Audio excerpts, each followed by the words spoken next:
5 joueurs ivoiriens étaient impliqués lors de ce match. Cette victoire de Strasbourg face à Monaco 3-1 en quart de finale de la Coupe de France. Avant de faire le cas par cas, j'aimerais juste dire quel match. C'était vraiment un match de football, une grosse équipe de Strasbourg. Monaco aussi a eu des répondants et j'ai pris du plaisir, merci à eux. On commence par Martial Godot, buteur ce soir, dans une forme incroyable, il fait 14 goals assists en 23 matchs. Grosse activité sur son côté gauche comme d'hab, il nous a même gratifié d'un bon petit contrôle à la Neymar. Ouais, franchement il est en forme, il est en confiance, ça fait plaisir. Justement dans l'équipe d'en face, concurrent direct, il y avait le concurrent direct. Du coup, comme j'ai parlé du concurrent direct, le voici, Simon Adingra. Il a effectué sa première avec Monaco, il est rentré dès le début de la seconde mi-temps directement. Et il a eu un impact plus que positif pour son équipe. Franchement, il a fait des grosses différences. Il a été dangereux à quelques reprises. Non, franchement, une très bonne entrée. Et même vu que sur les réseaux, les supporters de Monaco croient en lui. Et que même ils se disent, le pauvre, il va jouer avec des guignols. Et ouais, la renaissance aura lieu.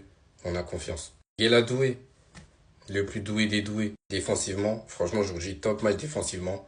Offensivement, bon, il n'a pas été décisif, mais il a été impactant quand même. Je tiens notamment un superbe centre pour Panicelli au sol. La présence dans la surface adverse, il était plusieurs fois à la retombée des ballons qui allaient au deuxième poteau. Encore un bon match. Et regardez-moi juste la régularité du type. C'est trop. Abdul Ouattara, lui, c'est vraiment le couteau suisse. Il joue partout. Aujourd'hui, il a joué à gauche, si je dis pas de bêtises, latéral. Il a fait un match solide. Franchement, rien à signaler, propre. On va finir avec Datro Fofana qui lui aussi a fait sa première, mais du côté de Strasbourg. Il est rentré en toute fin de match, il a joué peut-être un peu plus de 5 minutes. Il s'est illustré sur 2-3 actions, on a vu la puissance du Mogor. Moi qui l'ai vu à Chelsea, je connais un peu. Et quand on voit comment Strasbourg évolue, il va se régaler.